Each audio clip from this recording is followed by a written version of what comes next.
Suffering from dry, tired, irritated eyes? Don't let dry eyes win. Use Systane Pro. It hydrates, restores, and protects dry eyes for up to 12 hours. Systane Pro. Triple Action Dry Eye Relief. ¿Alguna vez has imaginado cómo sería nacer en una familia donde tu propio nombre lleva el peso de una profecía? Donde cada hermano representa una parte vital de una nación entera. 12 hombres, nacidos de 4 mujeres diferentes, todos hijos de un solo patriarca, se convirtieron en los cimientos de las 12 tribus que moldearían para siempre el destino de Israel. Esta es la historia de los hijos de Jacob, una saga de rivalidades, traiciones, redención y promesas divinas que resuena a lo largo de los siglos hasta nuestros días. En la antigua Mesopotamia, un joven llamado Jacob huía de la furia de su hermano Esaú. Tras engañar a su padre Isaac y robar la bendición de primogenitura que pertenecía a su hermano, Jacob se vio forzado a dejarlo todo atrás. Durante su camino, encontró refugio en la casa de su tío Labán en Harán. Allí se enamoró perdidamente de Raquel, la hija menor de Labán. Su corazón estaba decidido. Trabajaría 7 años para tener a Raquel por esposa. «Serviré 7 años por Raquel, su hija menor», propuso Jacob a su tío, según se relata en el Génesis. Labán accedió al acuerdo, y Jacob trabajó arduamente durante esos años. Las Escrituras nos revelan que esos años le parecieron como pocos días, por cuanto la amaba inmensamente. Sin embargo, lo que Jacob no sabía era que su tío planeaba un engaño que cambiaría completamente el curso de la historia. En la noche nupcial, tras la celebración del matrimonio, Labán colocó a Lea, su hija mayor, en lugar de Raquel. Debido a la oscuridad y a las costumbres nupciales de la época, en que la novia estaba cubierta por velos, Jacob no se percató del cambio hasta la mañana siguiente. Al descubrir el engaño, confrontó a Labán, quien respondió simplemente: «En nuestra costumbre, la hija menor no se entrega antes que la primogénita». Luego, Labán ofreció también a Raquel como esposa, a cambio de otros 7 años de trabajo. Jacob aceptó, e inició así una dinámica familiar compleja. 2 hermanas casadas con el mismo hombre, compitiendo por su amor y por el honor de darle hijos. Esa rivalidad se intensificó cuando Lea comenzó a engendrar hijos, mientras Raquel permanecía estéril. El Señor, viendo que Lea era despreciada, abrió su vientre. Raquel, la amada, no podía concebir. Esta tensión creó una competencia que resultaría en el nacimiento de 12 hijos y una hija, a través de Lea, Raquel y sus siervas, Bilhá y Zilpa. Cada nacimiento era como un capítulo en la historia de la rivalidad entre las hermanas, y cada nombre elegido reflejaba las circunstancias emocionales del momento. Este es solo el comienzo de la extraordinaria jornada de los 12 hijos de Jacob, quienes se convertirían en los fundadores de las 12 tribus de Israel. La promesa que Dios le hizo a Abraham, de que sus descendientes serían numerosos como las estrellas del cielo, empezaba a concretarse a través de esta familia marcada por conflictos, pero también por un propósito divino. Juntos, estos 12 hombres formarían la base de la nación israelita, cada uno con su propia personalidad, desafíos y legado. Sus historias individuales, entrelazadas en el tejido de la narrativa bíblica, revelan no solo la complejidad de las relaciones humanas, sino también la fidelidad de Dios al cumplir sus promesas, aún a través de personas imperfectas. La saga de los hijos de Jacob es un testimonio de la soberanía divina actuando a través de las fragilidades humanas, un tema que recorre toda la Escritura y que continúa resonando con profundidad en nuestros días. Rubén, el primogénito de Jacob. Rubén, el primogénito de Jacob, nació del vientre de Lea en un momento crucial. Cuando Lea concibió a su primer hijo, las Escrituras relatan sus propias palabras: «El Señor atendió a mi aflicción, ahora me amará mi marido». En hebreo, el nombre Rubén, Reuben, significa «he aquí un hijo» o «mirad, un hijo», marcando el inicio de la esperanza de Lea de conquistar el amor de Jacob a través de la maternidad. Como primogénito, Rubén cargaba enormes expectativas. En las familias patriarcales, el hijo mayor tradicionalmente recibía una doble bendición y asumía el liderazgo tras la muerte del padre. Era una posición de privilegio, honor y responsabilidad. Todos los ojos estaban puestos en aquel niño que representaba el cumplimiento inicial de la promesa divina a Jacob. Durante sus primeros años, Rubén creció observando la tensión entre sus madres Lea y Raquel. Testificaba a diario cómo su padre favorecía a Raquel y a sus hijos, especialmente a José, quien nacería años después. Esa dinámica familiar disfuncional marcó profundamente el carácter de Rubén, generándole inseguridades y el constante deseo de demostrar su valor. Uno de los pocos destellos del carácter de Rubén aparece en el Génesis cuando, aún joven, durante la cosecha del trigo, encontró mandrágoras en el campo y se las llevó a su madre. Las mandrágoras eran consideradas plantas que promovían la fertilidad y muy valoradas en aquella época. Este simple gesto desencadenó una negociación entre Lea y Raquel que demostraba cuán intensa seguía siendo la competencia por la atención de Jacob, incluso después del nacimiento de varios hijos. «Dame de las mandrágoras que tu hijo halló», pidió Raquel a Lea, desesperada por concebir. Lea respondió amargamente: «¿Es poco que hayas tomado a mi marido? También tomarás las mandrágoras de mi hijo». Este episodio revela el ambiente conflictivo en el que Rubén creció, donde hasta el regalo más inocente de un hijo a su madre podía volverse motivo de disputa. A pesar de su posición privilegiada como primogénito, Rubén cometería un error trágico que definiría su legado. Conforme relata el Génesis, Rubén fue y se acostó con Bilhá, concubina de su padre, y Israel se enteró. Este acto de acostarse con la concubina de su padre, la sierva de Raquel que había engendrado a Dan y Neftalí, era una violación gravísima según las costumbres de la época. Más que un pecado sexual, se interpretaba como un intento de usurpar la autoridad patriarcal, un desafío directo a la posición de Jacob como cabeza de la familia. Curiosamente, la Biblia no registra una reacción inmediata de Jacob ante este hecho. El texto simplemente afirma que Israel se enteró, dejando un silencio perturbador que solo sería roto años después, en el lecho de muerte de Jacob, cuando pronunciaría las bendiciones, o en el caso de Rubén, la pérdida de la bendición sobre sus hijos. ¿Qué motivó a Rubén a cometer tal transgresión? Las Escrituras no lo explican directamente, pero estudiosos bíblicos sugieren algunas posibilidades. Algunos creen que se trató de un acto impulsivo de pasión.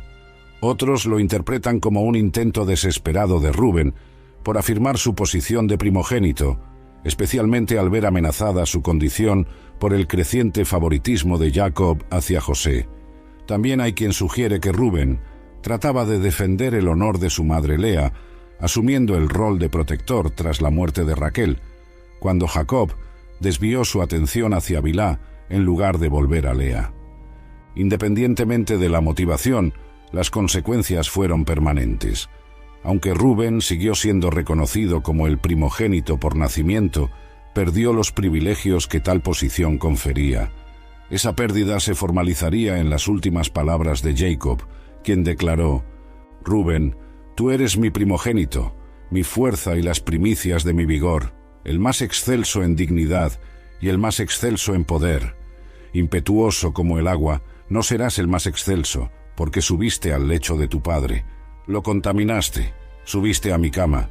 Simeón y Leví, hermanos en el conflicto. Simeón y Leví, el segundo y tercer hijos de Jacob con Lea, nacieron en secuencia, unidos no solo por la cercanía de sus edades, sino también por un temperamento similar que los llevaría a cometer uno de los actos más controvertidos relatados en el libro del Génesis. Sus nombres ya revelaban el estado emocional de su madre durante aquel difícil período familiar. Cuando Lea dio a luz a Simeón, ella declaró: «El Señor oyó que yo era despreciada, por eso me dio también este». El nombre Simeón, Shimón en hebreo, deriva del verbo escuchar, reflejando la creencia de Lea de que Dios estaba atento a su sufrimiento por ser menos amada que Raquel.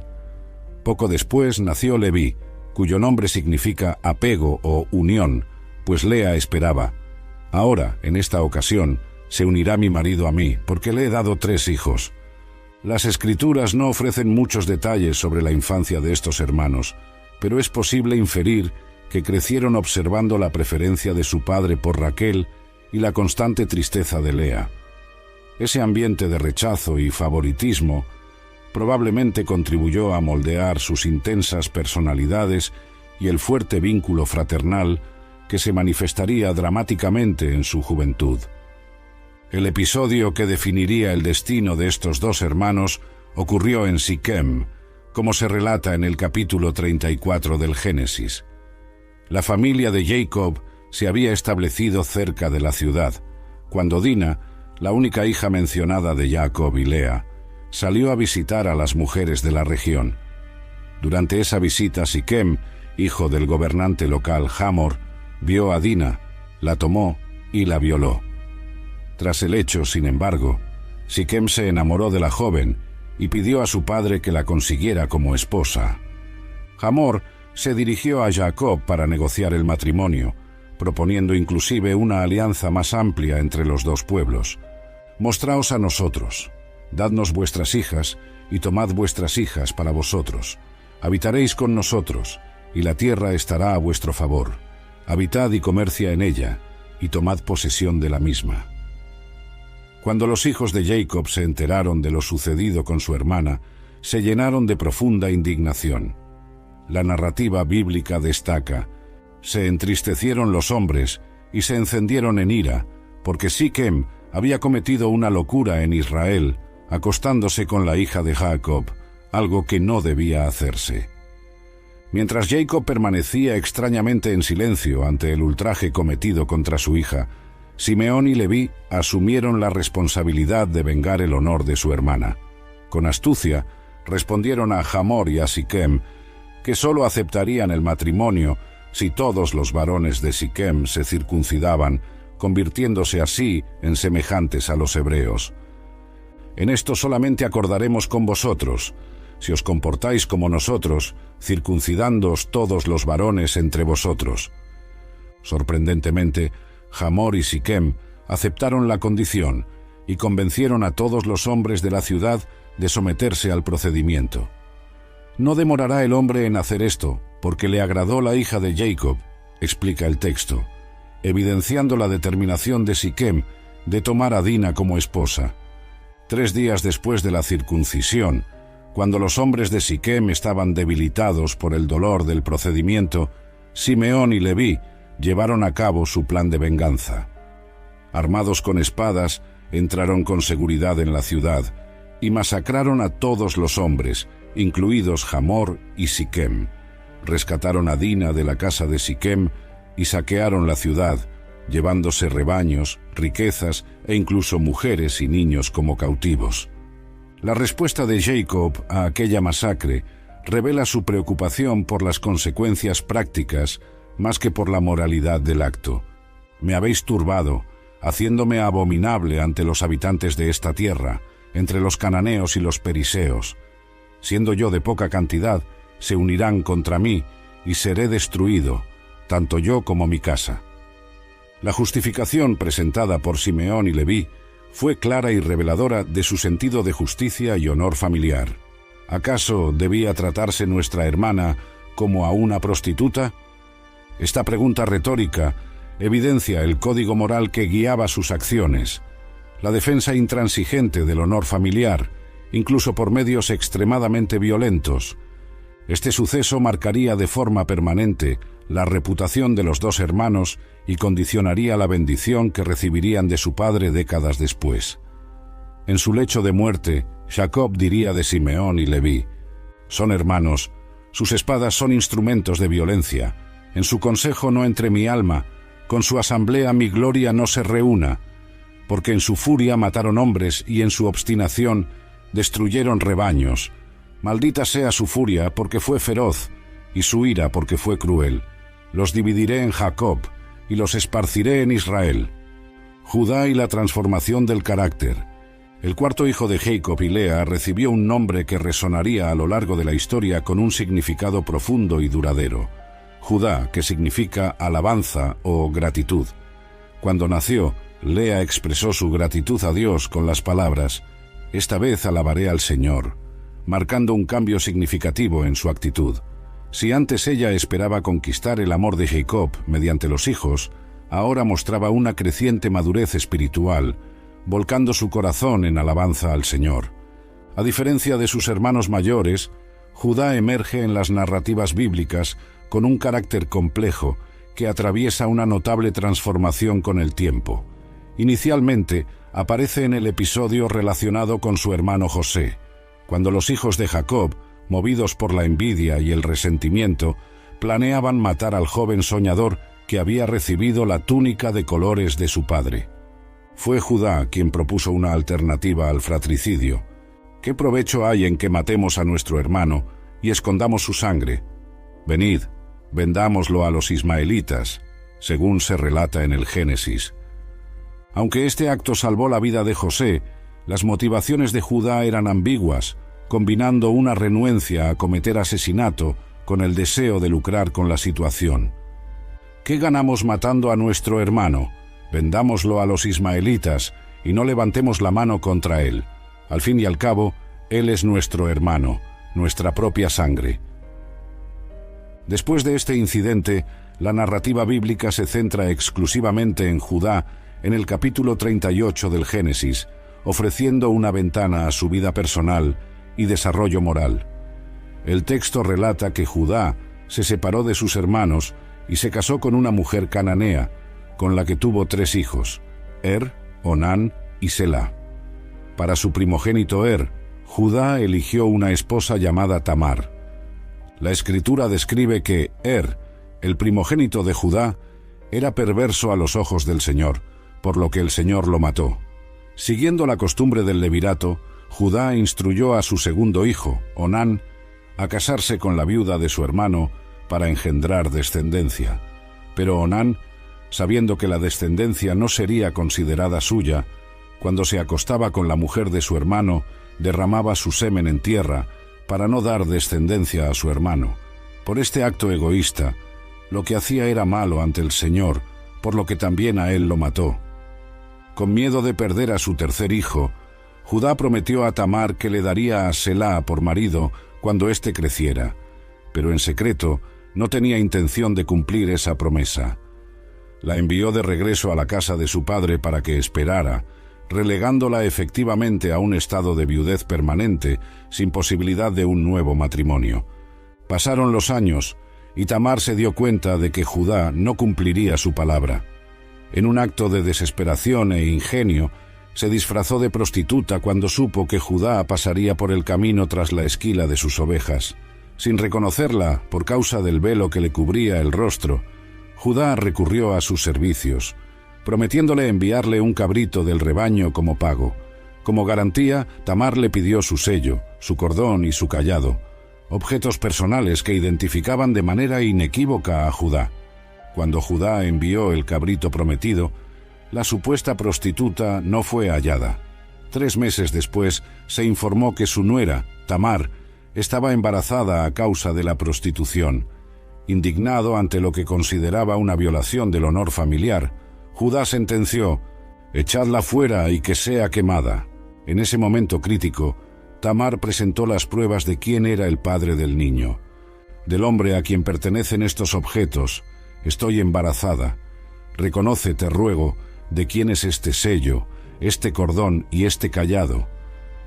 La reacción de Judá a esa revelación marca un punto de inflexión en su carácter. Más justa es ella que yo, porque no le di a Selá, mi hijo.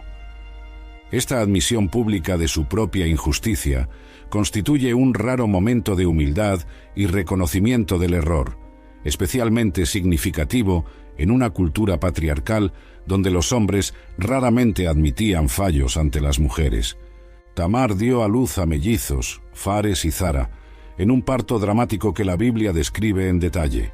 Fares, quien abría brecha para nacer primero incluso después de que su hermano extendiera la mano, se convertiría en antepasado del rey David y eventualmente de Jesucristo, conforme a la genealogía presentada en el Evangelio de Mateo. Este episodio revela no solo la complejidad moral de Judá, sino también el sorprendente plan de Dios para obrar a través de personas imperfectas y situaciones moralmente ambiguas.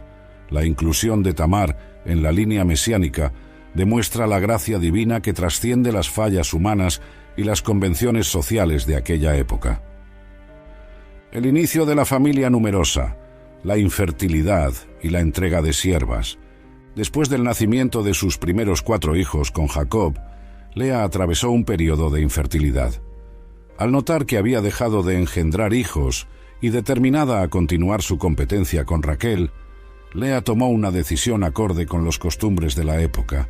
Viendo que Lea había cesado de tener hijos, tomó a Zilpa, su sierva, y se la dio a Jacob como esposa. Zilpa era la sierva que Labán le había dado a Lea cuando se casó con Jacob.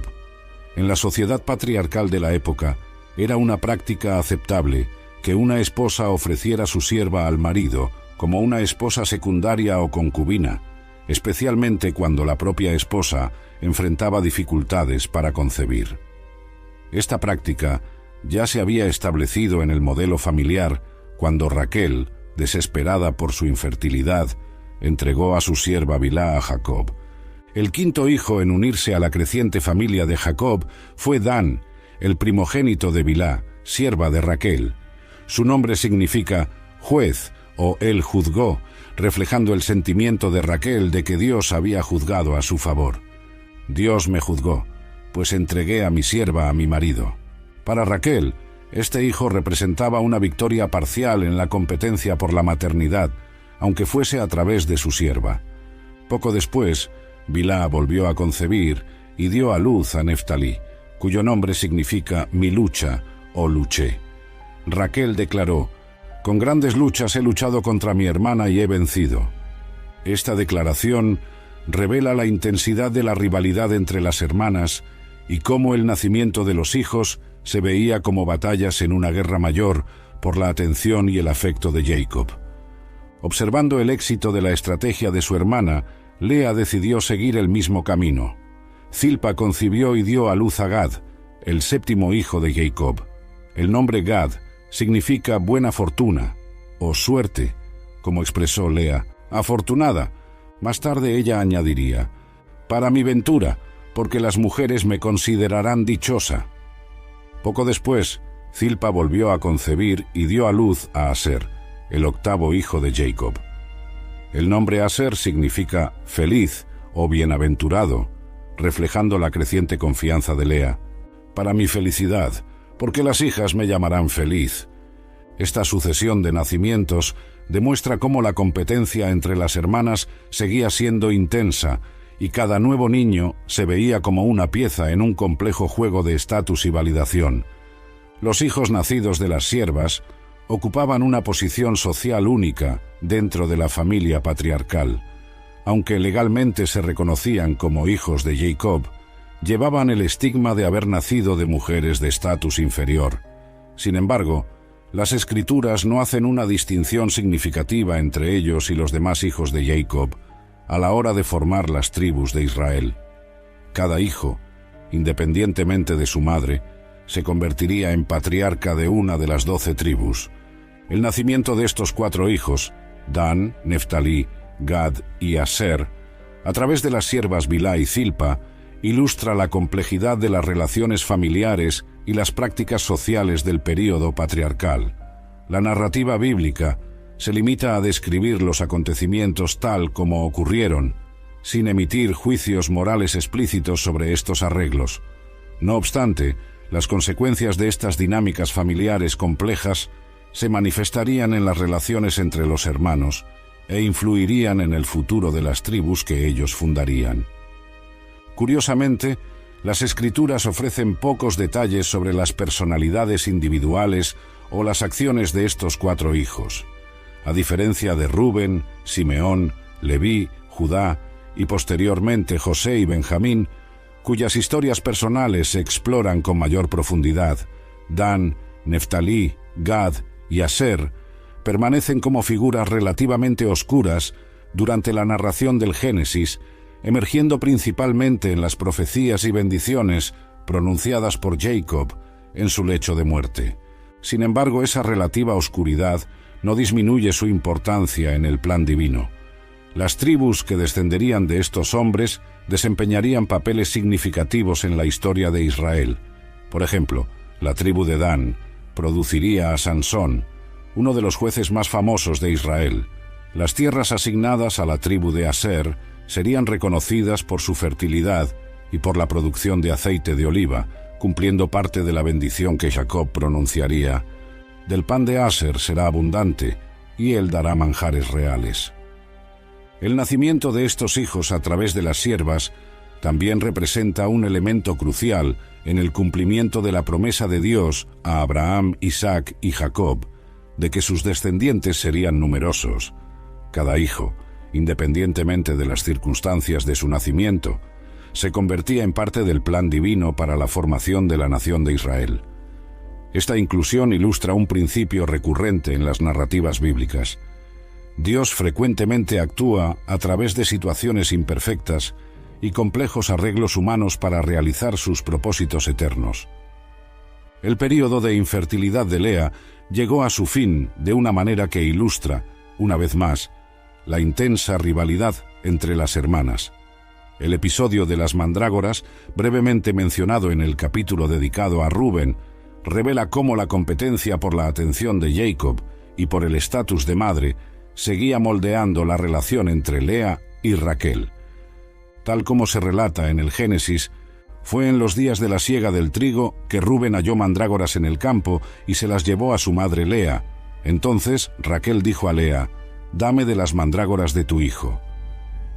Las mandrágoras eran valoradas en la antigüedad por sus supuestas propiedades afrodisíacas y como ayuda para la fertilidad, siendo consideradas un remedio contra la esterilidad. La amarga respuesta de Lea puso de manifiesto el dolor acumulado a lo largo de los años. «Es poco que hayas tomado a mi marido, también tomarás las mandrágoras de mi hijo». Este intercambio evidenció que, a pesar de haberle dado a Jacob varios hijos, Lea aún se sentía privada de su amor y atención, los cuales continuaban dirigiéndose principalmente a Raquel. Raquel, en respuesta, propuso un acuerdo. «Por eso, se acostará contigo esta noche, a cambio de las mandrágoras de tu hijo». Esa negociación, en la que el tiempo de Jacob se trataba como una mercancía, demuestra hasta qué punto las relaciones familiares se habían vuelto transaccionales, con las hermanas literalmente intercambiando noches con el marido compartido. Como resultado de ese acuerdo, nació Isacar, el 9º hijo de Jacob y el 5º de Lea. El nombre Isacar significa «hay recompensa» o «hombre de recompensa», reflejando la percepción de Lea de que este hijo era una recompensa divina. «Dios me dio mi salario, pues entregué a mi sierva a mi marido». Esta declaración es particularmente interesante porque conecta el nacimiento de Isacar no solo con la negociación por las mandrágoras, sino también con el hecho de que Lea había dado su sierva Zilpa a Jacob. Parecía ver en este nuevo hijo una recompensa divina por su generosidad anterior, interpretación que revela su concepción de la maternidad como un sistema de recompensas espirituales. Posteriormente a Isacar, Lea volvió a concebir y dio a luz a Zabulón, el 10º hijo de Jacob y su 6º hijo personal. El nombre Zabulón está relacionado con la palabra hebrea para habitar o honrar, según explicó Lea. «Dios me dio una buena dote, esta vez mi marido habitará conmigo, pues le he dado 6 hijos». Esta declaración evidencia la esperanza persistente de Lea de que, habiendo dado tantos hijos a Jacob, finalmente lograría obtener su amor y plena atención. La Biblia menciona brevemente que, después, tuvo una hija a quien llamó Dina, siendo Dina la única hija de Jacob mencionada por nombre en las Escrituras. Aunque Dina no llegaría a ser cabeza de ninguna tribu de Israel, su historia se volvería significativa posteriormente, en el episodio relacionado con Siquem, que llevaría a la sangrienta venganza ejecutada por sus hermanos Simeón y Leví. En cuanto a Isacar y Zabulón, las Escrituras no ofrecen muchos detalles sobre sus vidas individuales durante el período patriarcal. Al igual que varios de sus hermanos, ellos emergen con mayor claridad en las bendiciones proféticas pronunciadas por Jacob antes de su muerte. Para Isacar, Jacob profetizó: Isacar es un asno fuerte, que se recuesta entre dos fajos. Visto que el lugar de reposo era bueno y la tierra agradable, inclinó su hombro para cargar y se sujetó a trabajos pesados. Esta descripción ha sido interpretada como una referencia al futuro territorio de la tribu de Isacar, el fértil valle de Jezreel, y a la naturaleza trabajadora, aunque sumisa, de sus descendientes, quienes eventualmente se verían sometidos a pueblos más fuertes. Para Zabulón, la profecía fue: Zabulón habitará a la orilla del mar, y será puerto para los navíos, su límite se extenderá hasta Sidón. Esta bendición preveía con exactitud la ubicación geográfica de la futura tribu de Zabulón, cuyo territorio se extendería desde el mar de Galilea hacia el Mediterráneo, convirtiéndose en una importante ruta comercial. Las tribus de Isacar y Zabulón desarrollarían características distintivas en la historia de Israel. Mientras que Isacar sería reconocida por producir hombres que conocían los tiempos para saber lo que Israel debía hacer, según se menciona en Crónicas, incluidos estudiosos y miembros del Sinedrio en periodos posteriores, Zabulón sería celebrada por su participación en batallas, como en la victoria de Débora y Barak contra Sisera. El nacimiento de estos hijos, así como el de todos los hijos de Jacob, contribuía al cumplimiento de la promesa divina hecha a los patriarcas. La competencia entre Lea y Raquel, aunque generó tensas relaciones familiares, sirvió de mecanismo para que Dios comenzara a formar la nación que un día llevaría su nombre y su ley al mundo. La historia de Isacar y Zabulón demuestra cómo Dios obra a través de motivaciones humanas imperfectas y circunstancias complejas. Lea continuaba buscando la validación y el amor de su marido mediante la maternidad, una búsqueda que jamás se vería completamente satisfecha en su vida. Sin embargo, sus hijos se convertirían en líderes de tribus que desempeñarían papeles importantes en el futuro de Israel. Isacar con su sabiduría para entender los tiempos, y Zabulón con su posición estratégica e involucramiento en el comercio y las batallas. Esta narración nos recuerda que, aun cuando las motivaciones humanas son mixtas o imperfectas, Dios sigue obrar para cumplir sus propósitos mayores. Las tribus que surgirían de estos nacimientos se convertirían en partes esenciales del mosaico que formaría el pueblo escogido de Dios.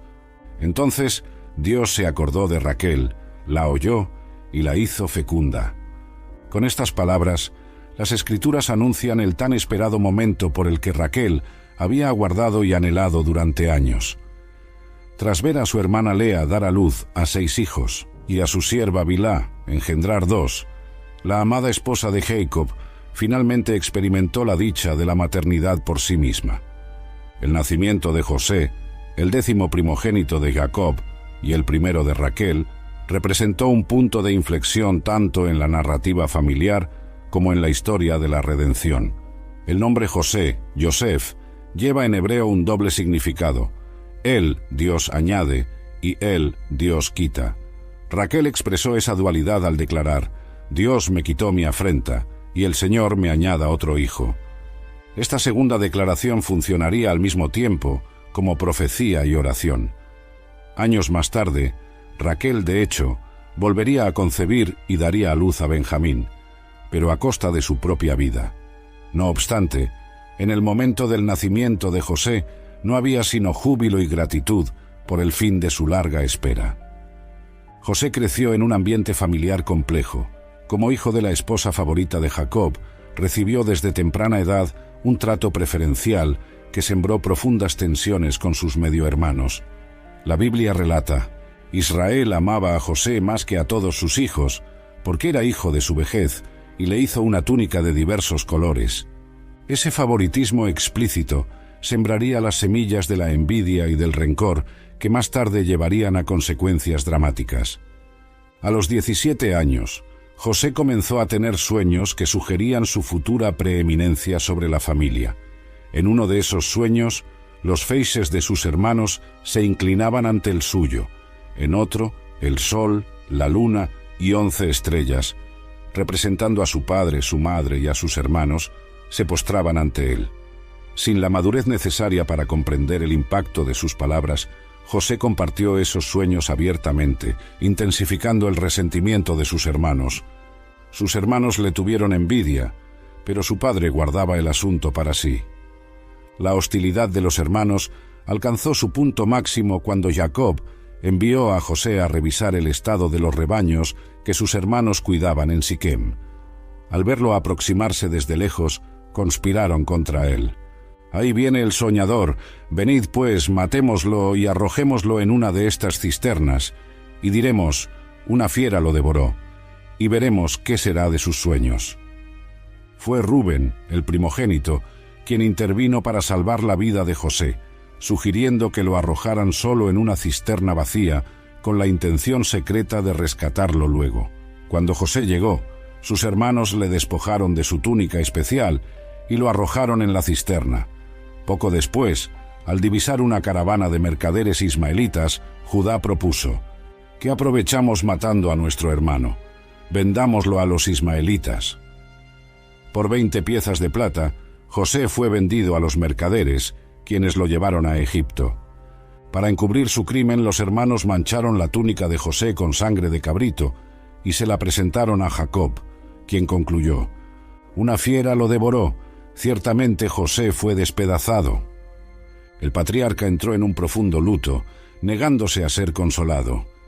Llorando, «Descenderé con mi hijo hasta la sepultura». Mientras tanto, en Egipto, José fue vendido a Potifar, oficial del faraón y capitán de la guardia. Las escrituras destacan que el Señor estaba con José, haciendo prosperar aún en la adversidad. Potifar, reconociendo que Dios estaba con José, lo colocó como supervisor de su casa y de todas sus posesiones. La figura de José resalta en la narrativa bíblica como la de un hombre de integridad notable. Cuando la esposa de Potifar intentó seducirlo, José se resistió con firmeza diciendo: «¿Cómo pues cometería yo tan gran mal y pecaría contra Dios?». Esa negativa provocó una falsa acusación y su posterior encarcelamiento, pero aún en la prisión, el Señor estaba con José y le otorgó gracia. En la cárcel, José interpretó los sueños de 2 oficiales del faraón, el copero jefe y el panadero jefe. Sus interpretaciones se cumplieron exactamente como se había pronosticado. El copero fue restituido a su cargo y el panadero fue ejecutado. José le pidió al copero que se acordara de él ante el faraón, pero el copero jefe no se acordó de José, antes bien se olvidó de él. 2 años después, cuando al faraón le perturbaban unos sueños que ninguno de sus magos o sabios logró interpretar, el copero finalmente se acordó de José. Sacado de la cárcel, José explicó al faraón que sus sueños, en los que 7 vacas gordas eran devoradas por 7 vacas flacas, y 7 espigas llenas eran consumidas por 7 espigas marchitas, predecían 7 años de abundancia, seguidos por 7 años de severa hambruna. José no solo interpretó los sueños, sino que ofreció un plan de acción. «Aveza bien, faraón, que en la tierra de Egipto hay un hombre discreto y sabio.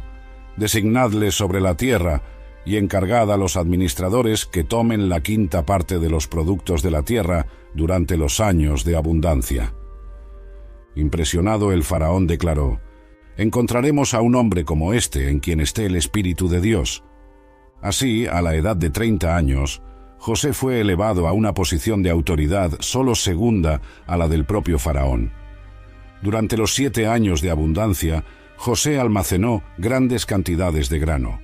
Cuando llegó la hambruna, había pan en Egipto y José administraba la distribución de los alimentos. La escasez también afectó a Canaán, llevando a los hijos de Jacob a viajar a Egipto para comprar víveres.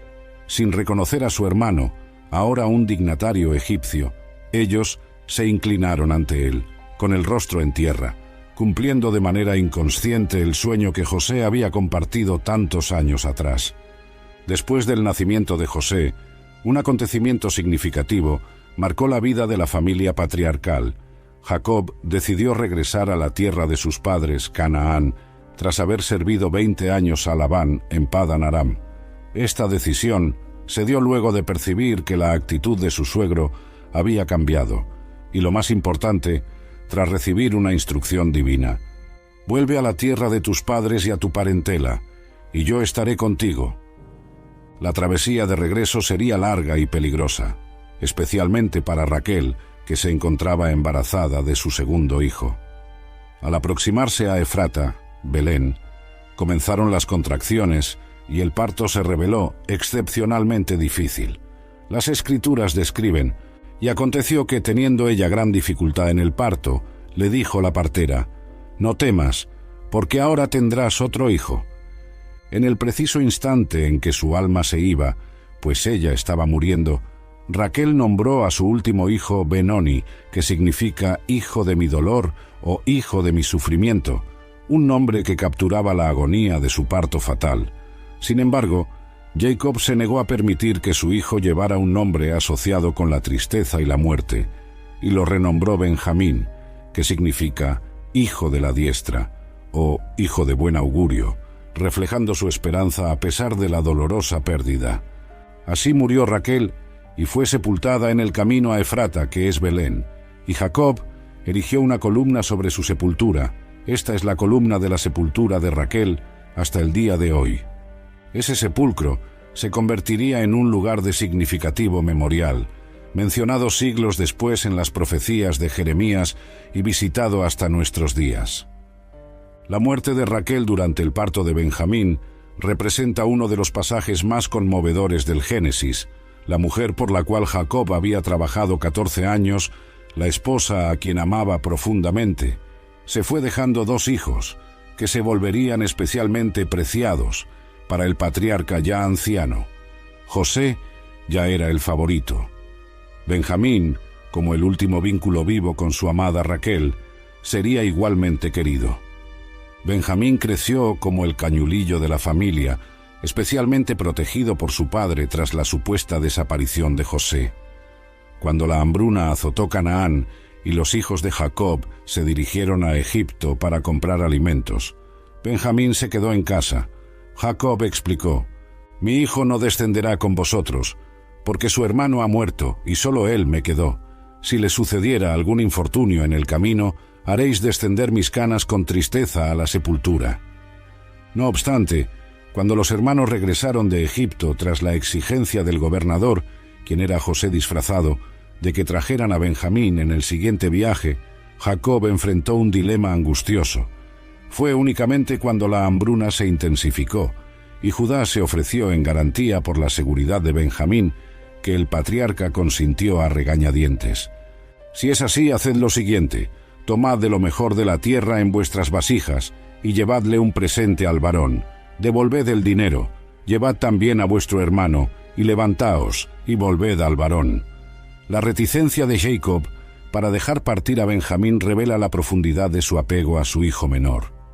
Su desesperada oración: «Dios Todopoderoso os conceda misericordia. Si yo llego a ser despojado, despojado seré», expresa la angustia y la resignación ante la posibilidad de perder también al último hijo de Raquel. Cuando los hermanos llegaron a Egipto con Benjamín, José se emocionó profundamente al ver a su hermano completo. Y José, alzando los ojos, vio a Benjamín, su hermano, hijo de su madre, y dijo: «Este es vuestro hermano menor, del que me hablasteis». Y José se apuró, porque se conmovieron sus entrañas a causa de su hermano, y buscó dónde llorar, y entró en la cámara y allí lloró.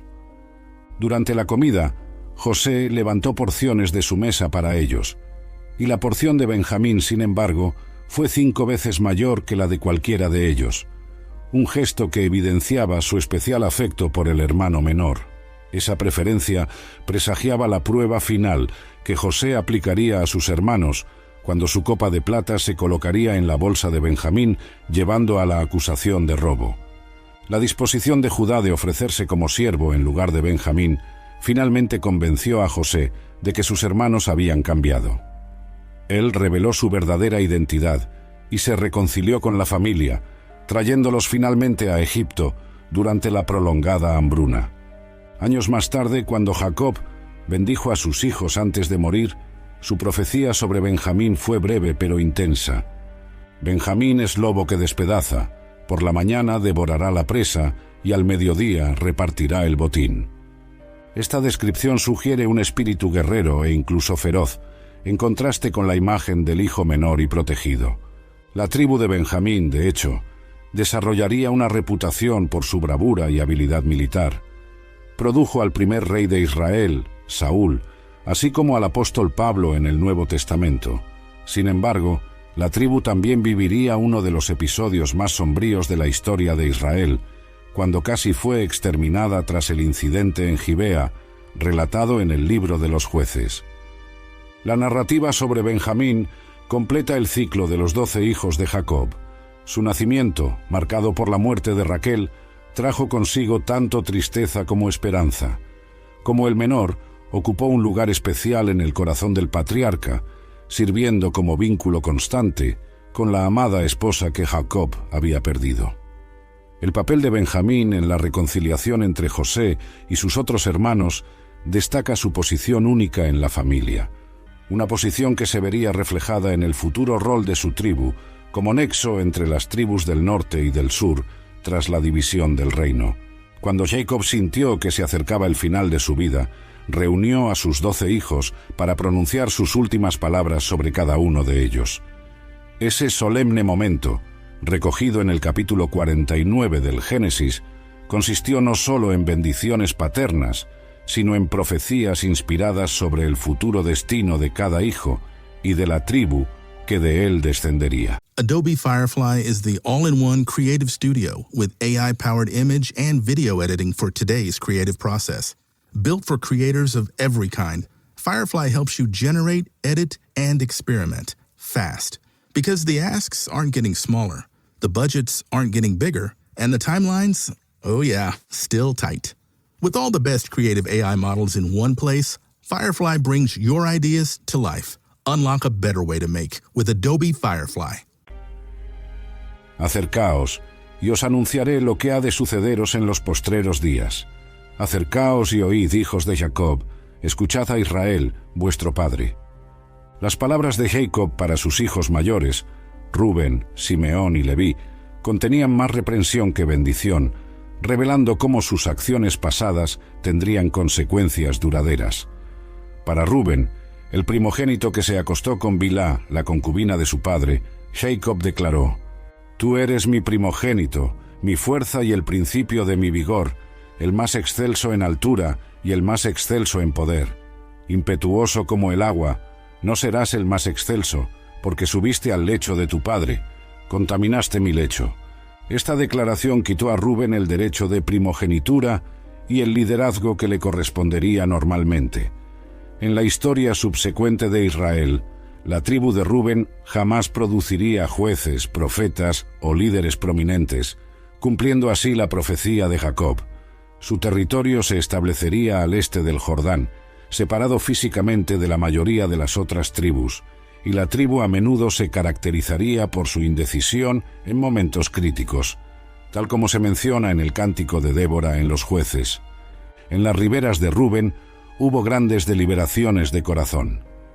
Para Simeón y Leví, quienes ejecutaron la masacre en Siquem, Jacob pronunció: «Simeón y Leví son hermanos, sus espadas son instrumentos de violencia. En su consejo mi alma no entre, en su asamblea mi gloria no se reúna, porque en su furia mataron a hombres y en su obstinación arrebataron bueyes. Maldita sea su furia, pues fue intensa, y su ira, pues fue dura. Los dividiré en Jacob y los esparciré en Israel». Esta profecía se cumpliría de maneras muy distintas para cada uno. La tribu de Simeón recibiría una herencia dentro del territorio de Judá, sin contar con un territorio propio contiguo, y eventualmente sería en gran parte absorbida por Judá. En cuanto a Leví, su dispersión tomaría un rumbo sorprendente. Sus descendientes se convertirían en la tribu sacerdotal, esparcidos por todo Israel en ciudades levíticas, sirviendo en el tabernáculo, y posteriormente en el templo. La transformación de la maldición sobre Leví en una vocación sagrada ilustra un tema recurrente en las Escrituras: cómo Dios puede redimir hasta las situaciones aparentemente más negativas. La ferocidad que impulsó a Leví a participar en la masacre en Siquem se canalizaría en celo por el santuario, evidenciado siglos después cuando Moisés, quien también era levita, clamó: «El que es de Jehová, que venga a mí». Y los hijos de Leví se reunieron a su lado para defender la santidad de Dios tras el episodio del becerro de oro. En cuanto a Judá, la profecía de Jacob fue notablemente positiva y mesiánica. Judá, tus hermanos te alabarán, tu mano estará sobre el cuello de tus enemigos, los hijos de tu padre se inclinarán a ti. El cetro no se apartará de Judá, ni el bastón de autoridad de entre sus pies, hasta que venga Silo, y a él obedecerán las naciones. Esta extraordinaria bendición estableció a Judá como la tribu real de Israel. De sus descendientes surgiría el rey David y eventualmente el Mesías Jesucristo. La referencia al cetro y al bastón de autoridad anticipaba la monarquía que se instauraría bajo el reinado de David, mientras que la mención de Silo, término interpretado como a quien pertenece o el pacificador, suele entenderse como una referencia al futuro Mesías. La tribu de Judá se volvería la más prominente y numerosa de Israel. Tras la división del reino que siguió al reinado de Salomón, el reino del sur sería conocido simplemente como Judá, y sus habitantes serían llamados judíos, un término que acabaría aplicándose a todo el pueblo israelita. La línea davídica mantuvo la monarquía en Judá hasta el exilio babilónico, y la promesa mesiánica se cumplió en la persona de Jesús, el león de la tribu de Judá, según se describe en el libro del Apocalipsis. Para Zabulón e Isacar, las profecías de Jacob enfatizaban su futura ubicación geográfica y características económicas. Zabulón habitará en la costa de los mares y será puerto para los navíos. Isacar es un asno de fuertes huesos, recostado entre dos fajos. Viendo que el reposo era bueno y la tierra deliciosa, inclinó su hombro para cargar y se dedicó al trabajo. Estas profecías destacaban cómo Zabulón se beneficiaría de su proximidad al mar, involucrándose en el comercio marítimo, mientras que Isacar, asentado en las fértiles llanuras de Jezreel, sería un pueblo agrícola, trabajador pero propenso a la servidumbre ante potencias extranjeras por la riqueza de su territorio. Las palabras de Jacob a Dan contenían a la vez promesa y advertencia. Dan juzgará a su pueblo, como una de las tribus de Israel. Dan será serpiente a lo largo del camino, una víbora en el sendero, que muerde a los talones del caballo y hace caer al jinete. Esta ambivalente caracterización sugiere que la tribu de Dan demostraría astucia y habilidad para la judicatura, ya que el mismo nombre Dan significa juez, pero también tendría tendencias hacia tácticas engañosas. Históricamente, la tribu de Dan produciría a Sansón, uno de los jueces más famosos de Israel, pero también sería la primera tribu en instituir la idolatría organizada, tal como se relata en el libro de los jueces. Continuando con las profecías sobre cada hijo, Jacob se dirigió a Gad, declarando: «En cuanto a Gad, una tropa vendrá contra él, pero él la someterá al fin». Esta breve profecía capturaba la esencia de la futura experiencia histórica de la tribu de Gad. Establecida al este del río Jordán, la tribu se vería frecuentemente invadida y atacada por pueblos vecinos, como los amonitas y los moabitas, pero desarrollaría la reputación de ser valiente y vigorosa en el campo militar. De hecho, los gaditas llegarían a ser conocidos como guerreros excepcionales. Cuando David huía de Saúl, hombres de Gad se unieron a él, descritos en el libro de Crónicas como hombres valientes, varones de guerra para el combate, que sabían usar escudo y lanza, cuyos rostros eran como los de leones y eran ligeros como gacelas sobre las montañas. La profecía de Jacob predecía esa resiliencia ante adversidades. Para Aser, la bendición enfatizaba la prosperidad y la abundancia. Del pan de Aser será gordo, y él dará manjares reales. El territorio posteriormente asignado a la tribu de Aser, en el noroeste de Canaán, llegó a ser conocido por su fertilidad, especialmente en la producción del aceite de oliva, un producto muy apreciado en la antigüedad. La imagen de manjares reales sugería que los frutos de esta tribu serían de tan alta calidad que abastecerían hasta mesas reales.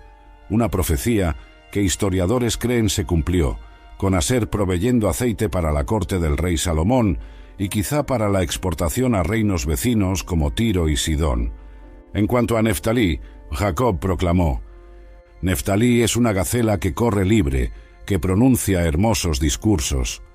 Esta metáfora dual capturaba dos aspectos de la futura tribu. La imagen de una gacela que corre libre sugería libertad, agilidad y belleza natural, mientras que la referencia a hermosos discursos indicaba elocuencia y expresión artística, posiblemente reflejada siglos después, cuando Jesús, quien pasó gran parte de su ministerio en las regiones de Zabulón y Neftalí, según observa el evangelista Mateo, pronunciara muchos de sus enseñanzas más memorables en esa área. La bendición para José, el hijo favorito de Jacob, fue particularmente extensa y efusiva. José es una rama fructífera junto a la fuente. Sus ramas se extienden sobre el muro. Los arqueros le dieron amargura, lo hirieron y lo odiaron, pero su arco permaneció firme en lo alto, y los brazos de sus manos fueron fortalecidos por las manos del poderoso de Jacob. Esta elaborada bendición poética traza la historia de José, desde el sufrimiento a manos de sus hermanos, los arqueros, hasta su extraordinaria resiliencia y eventual ascenso a una posición de poder en Egipto. La referencia a la fuente y a las ramas que se extienden sobre el muro sugiere fertilidad y expansión, prefigurando el hecho de que de José surgirían no una, sino dos tribus, Efraín y Manasés, a través de sus dos hijos, a quienes Jacob adoptó como propios.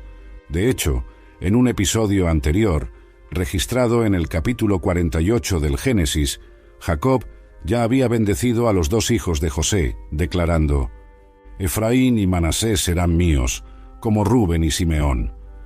Este extraordinario acto significaba que José, en efecto, recibiría una porción doble de la herencia, el privilegio normalmente reservado para el primogénito, que Rubén había perdido por su transgresión. En aquella misma ocasión, Jacob cruzó sus manos para bendecir a los muchachos, colocando su mano diestra, la mano de la bendición principal, sobre la cabeza de Efraín, el menor, en lugar de Manasés, el primogénito.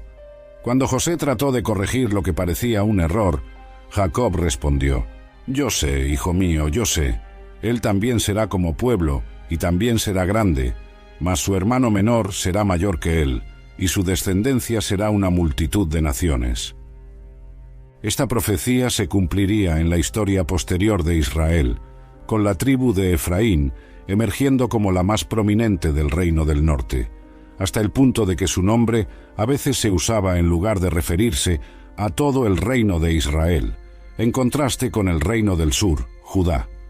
Finalmente, para Benjamín, el hijo menor, Jacob profetizó: «Benjamín es lobo que despacha, por la mañana devora la presa y al mediodía reparte el botín». Esa sugerente caracterización de un comportamiento depredador y agresivo contrastaba con la imagen del hijo menor y protegido, pero se revelaría profética respecto al carácter futuro de la tribu. La historia posterior mostraría a los benjaminitas como guerreros feroces y habilidosos.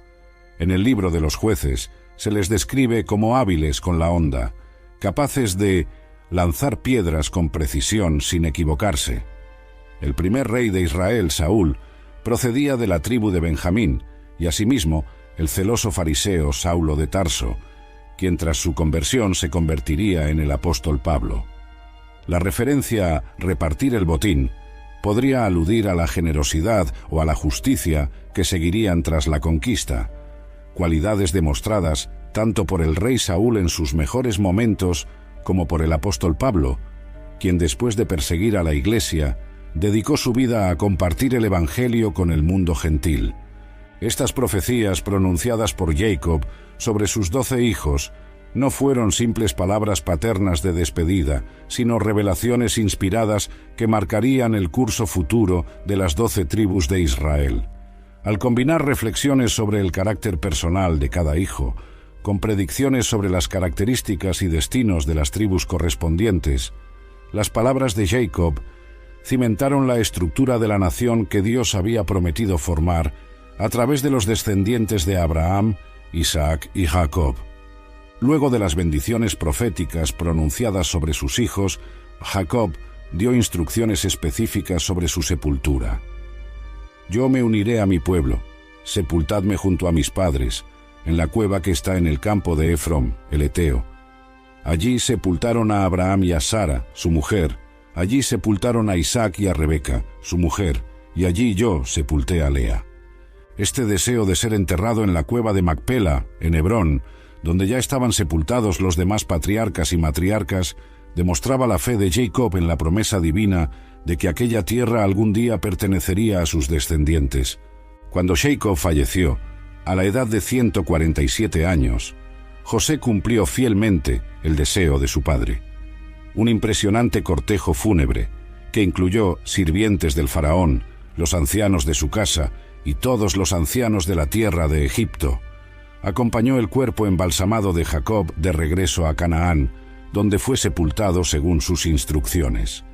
Ese acto de llevar al patriarca de regreso a la tierra prometida, aunque fuese solo para su sepultura, tenía un profundo significado simbólico. Era una declaración de fe en que, aunque la familia se hallaba temporalmente en Egipto, su verdadero destino estaba ligado a la tierra que Dios había prometido a Abraham. De hecho, antes de morir, Jacob había hecho jurar a José: «Cuando Dios vaya contigo, Él llevará mis huesos de aquí», anticipándose al futuro éxodo. Después de la muerte y sepultura de Jacob, los hermanos de José temieron que éste finalmente se vengara por todo el mal que le habían hecho. ¿Acaso nos perseguirá José y nos devolverá todo el mal que le hicimos? Le enviaron un mensaje, alegando que su padre, antes de morir, había pedido que perdonase a sus hermanos. La respuesta de José refleja la profundidad de su madurez espiritual y su comprensión del plan divino. «No temáis. ¿Acaso yo soy en lugar de Dios? Vosotros, en verdad, habéis pretendido el mal contra mí, pero Dios lo encaminó para bien, para hacer lo que se ve hoy, para conservar con vida a mucha gente. Ahora pues no temáis, yo sostendré a vosotros y a vuestros hijos». Esta declaración expresa una de las verdades teológicas más profundas de la Escritura: la soberanía de Dios operando a través de las acciones humanas, incluso las maliciosas, para cumplir sus propósitos redentores. José vivió hasta la edad de 110 años, viendo a la tercera generación de los hijos de Efraín y teniendo a los hijos de Maquir, hijo de Manasés, sobre sus rodillas. Antes de morir, compartió su fe en la promesa divina con sus parientes: «Yo muero, mas Dios sin duda os visitará y os hará subir de esta tierra a la tierra que juró a Abraham, a Isaac y a Jacob». Al igual que su padre, él también dejó instrucciones sobre sus restos mortales: «De aquí debéis llevar mis huesos». Su cuerpo fue embalsamado y depositado en un sarcófago en Egipto, aguardando el día en que los israelitas regresarían a la tierra prometida. Así concluyó la era patriarcal y dio inicio el período en que los descendientes de Jacob se transformarían de una extensa familia a una nación numerosa durante su estadía en Egipto.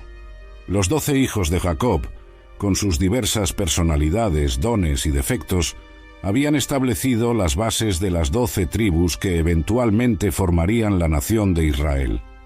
Las profecías que Jacob pronunció sobre sus hijos no fueron meras palabras de despedida, sino declaraciones inspiradas que delinearían el destino de las 12 tribus de Israel. Durante los siglos siguientes, cada tribu desarrollaría características distintas, cumpliendo con notable precisión las palabras del patriarca moribundo. Para Rubén, la pérdida de la primogenitura significó que, a pesar de ser numéricamente fuerte en los primeros censos realizados en el desierto, su tribu jamás produciría jueces, profetas importantes o reyes. Establecidos al este del Jordán junto con Gad y la mitad de Manasés, los rubenitas a menudo se verían apartados de los grandes acontecimientos de la historia israelita. En el Cántico de Débora, registrado en el libro de los Jueces, se critica a Rubén por su indecisión. En la ribera de Rubén, hubo grandes deliberaciones del corazón. ¿Por qué te quedaste entre los corrales para oír el balido de los rebaños? Esa vacilación y tendencia a priorizar sus propios intereses en momentos críticos marcarían la tribu, reflejando la impulsividad y la posterior inestabilidad de su patriarca. Las tribus de Simeón y Leví, maldecidas por su violencia en Siquem, experimentaron destinos contrastantes.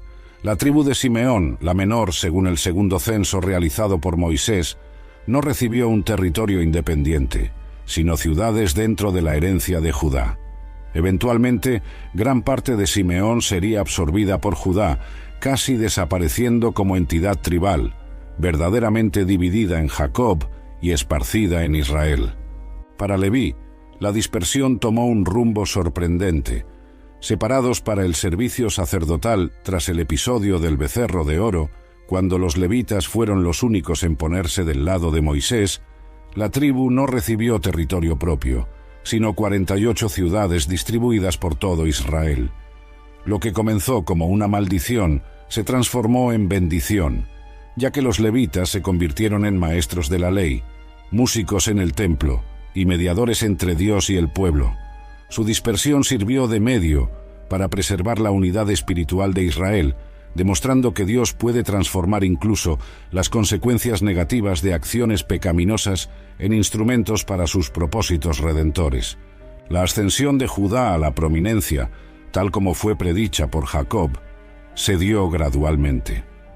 Inicialmente, el liderazgo durante el éxodo y la conquista estuvo en manos de Leví, a través de Moisés y Aarón, y de Efraín, a través de Josué. Sin embargo, en el período de los jueces surgieron figuras como Otoniel, de la tribu de Judá, que se destacaron como líderes. La verdadera realización de la profecía de Jacob sobre Judá comenzó con la unción de David como rey, estableciendo una dinastía que se interrumpiría solo con el exilio babilónico, y aún así, la promesa del Mesías, el león de la tribu de Judá, permaneció viva. La ubicación geográfica de Zabulón, con acceso tanto al mar Mediterráneo como al mar de Galilea, permitió que se desarrollasen actividades comerciales conforme a lo predicho por Jacob. Siglos después, Jesús dirigiría gran parte de su ministerio en la región de Zabulón y Neftalí, cumpliendo no solo la profecía de Jacob, sino también la de Isaías.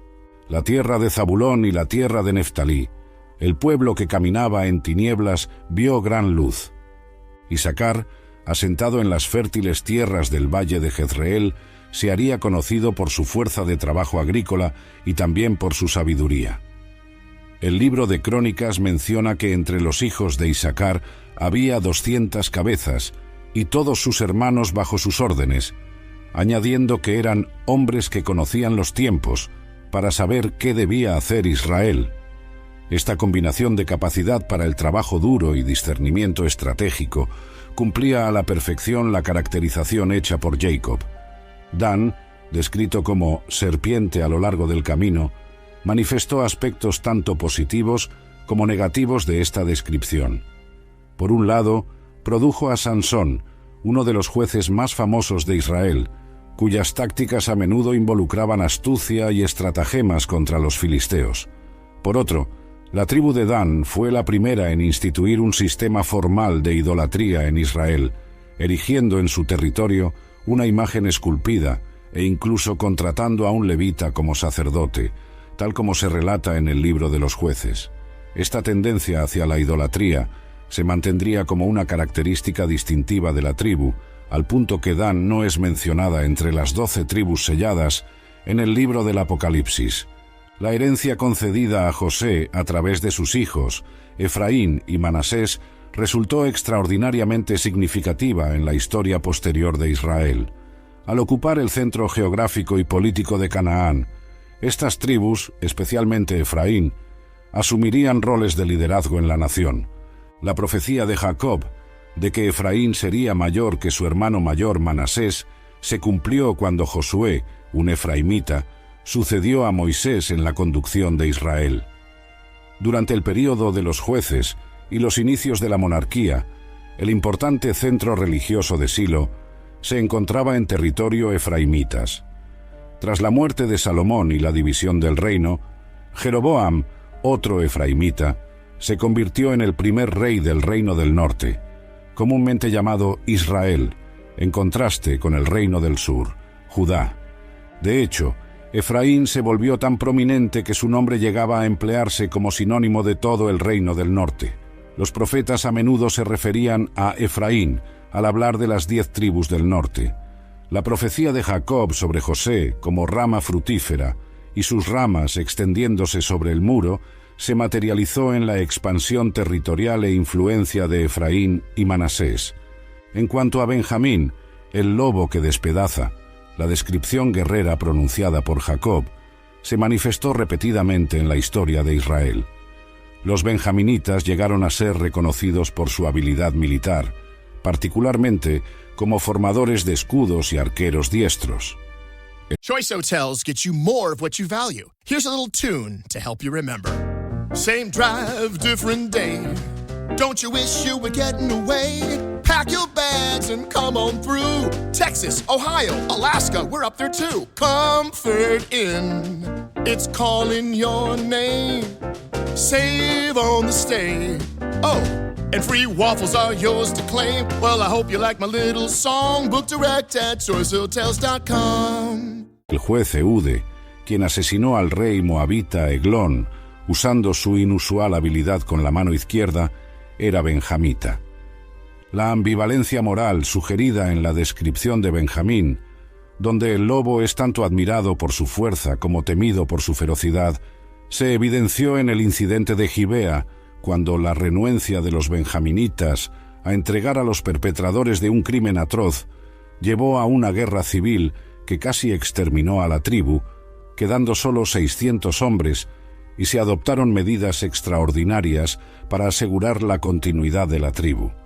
A pesar de ese sombrío episodio en su historia, Benjamín produjo al primer rey de Israel, Saúl. Aunque el reinado de Saúl terminó trágicamente, la tribu de Benjamín mantuvo una lealtad especial a la casa real. Cuando el reino se dividió tras Salomón, Benjamín permaneció leal a Judá y a la línea davídica, convirtiéndose en parte del reino del sur. Siglos después, este patrón de intensidad y transformación se manifestaría nuevamente en la persona de Saulo de Tarso, un benjamita que, tras perseguir ferozmente a los primeros cristianos, experimentaría una conversión dramática y se convertiría en el apóstol Pablo, uno de los propagadores más influyentes del Evangelio de Cristo. El destino de las 12 tribus de Israel, en relación con las profecías de Jacob, evidencia un principio fundamental.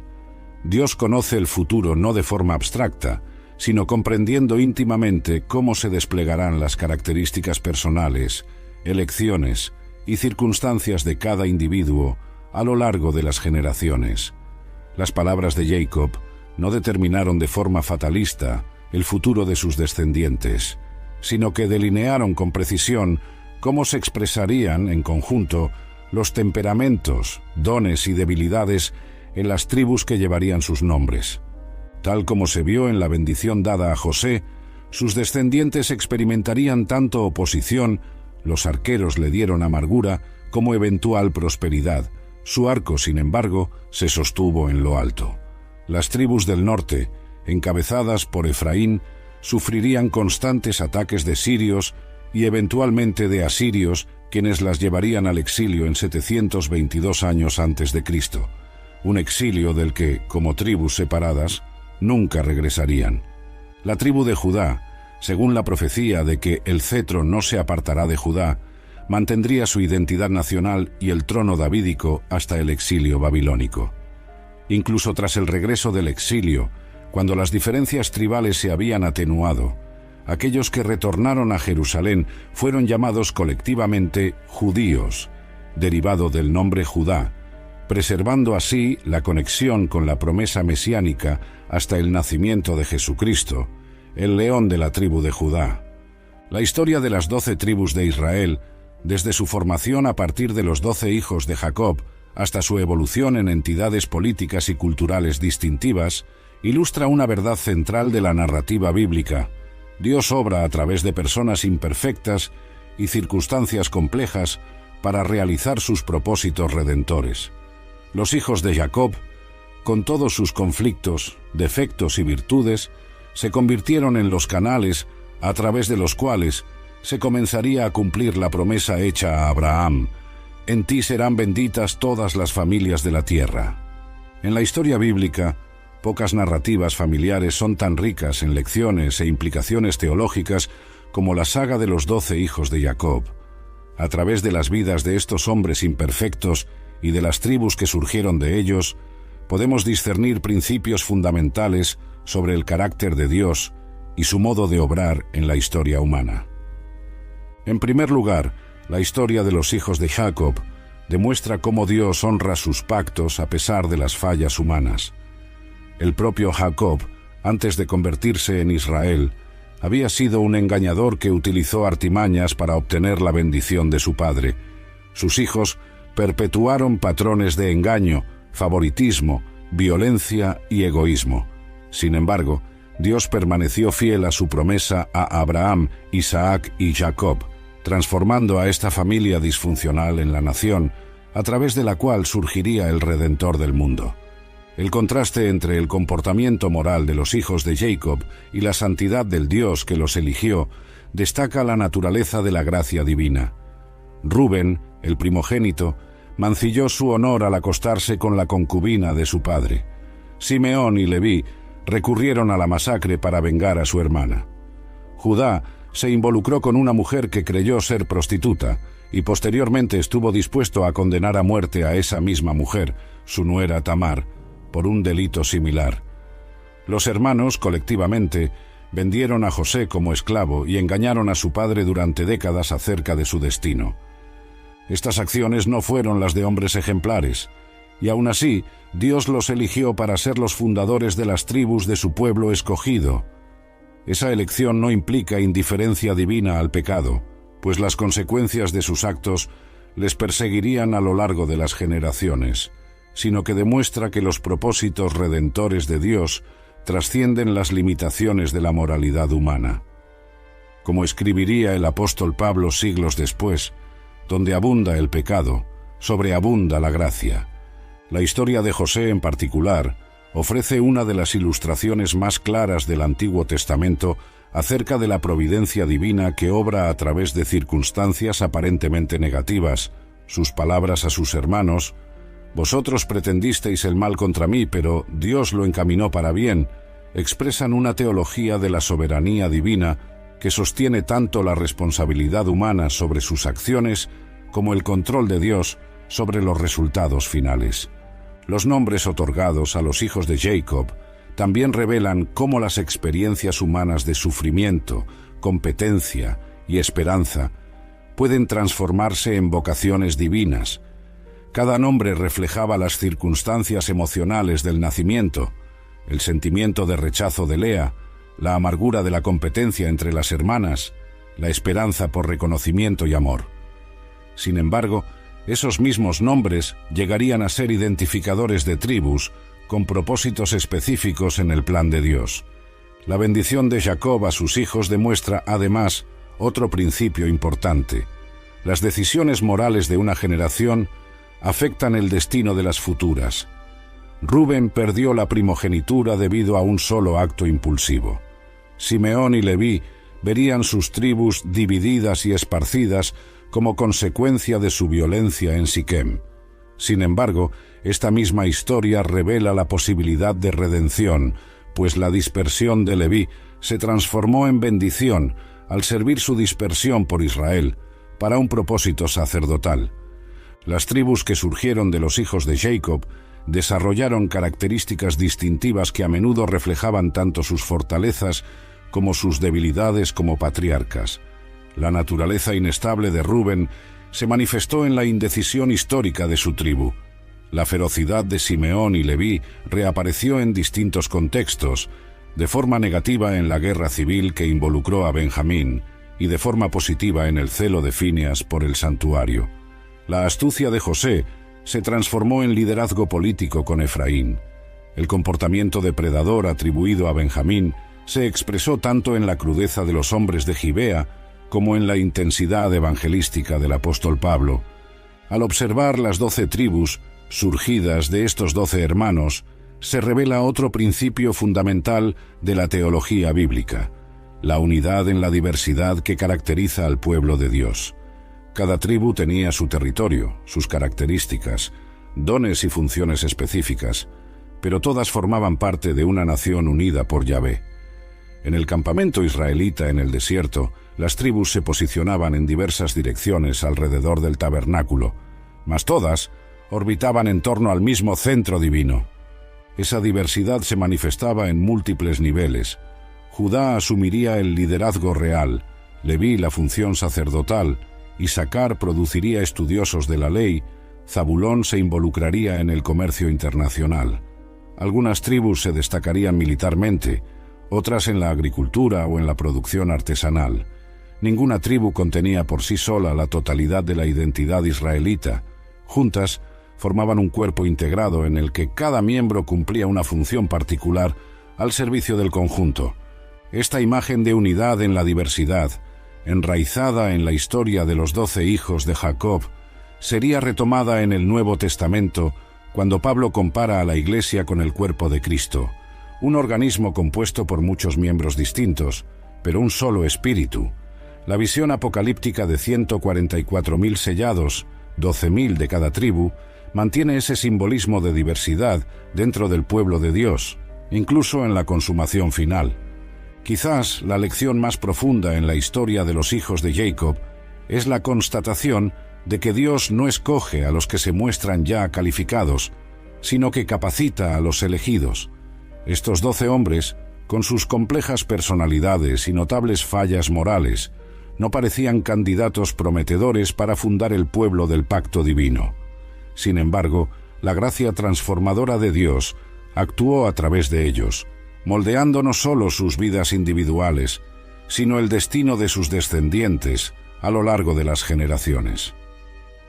La historia posterior de Israel revelaría que, aunque las tribus y sus fundadores continuarían enfrentando debilidades, tentaciones y fracasos, la fidelidad de Dios a su alianza permanecería inquebrantable. A través de esos 12 hombres imperfectos y de las tribus que de ellos emanaron, finalmente llegaría el Mesías, en quien todas las promesas encontrarían su sí y su amén. Al contemplar la historia de los 12 hijos de Jacob, nos enfrentamos a una verdad que atraviesa toda la narrativa bíblica. Dios elige obrar no a pesar de la fragilidad humana, sino a menudo a través de ella, para que quede claro que el poder transformador viene de Él y no de nosotros, como escribiría posteriormente el apóstol Pablo. Pero tenemos este tesoro en vasos de barro, para que la manifestación del poder sea de Dios y no de nosotros. Esta es la mayor lección que podemos extraer de las vidas de los hijos de Jacob. La gracia de Dios es suficiente para transformar incluso las historias más imperfectas en vehículos para su propósito redentor. La misma gracia que transformó a Jacob, el engañador, en Israel, el príncipe con Dios, continuó obrando en la vida de sus hijos y en las tribus que de ellos descendieron, culminando finalmente en la venida de aquel que se convertiría en el verdadero Israel, perfectamente obediente, donde todos los demás habían fallado, para que a través de él todos pudieran ser bendecidos.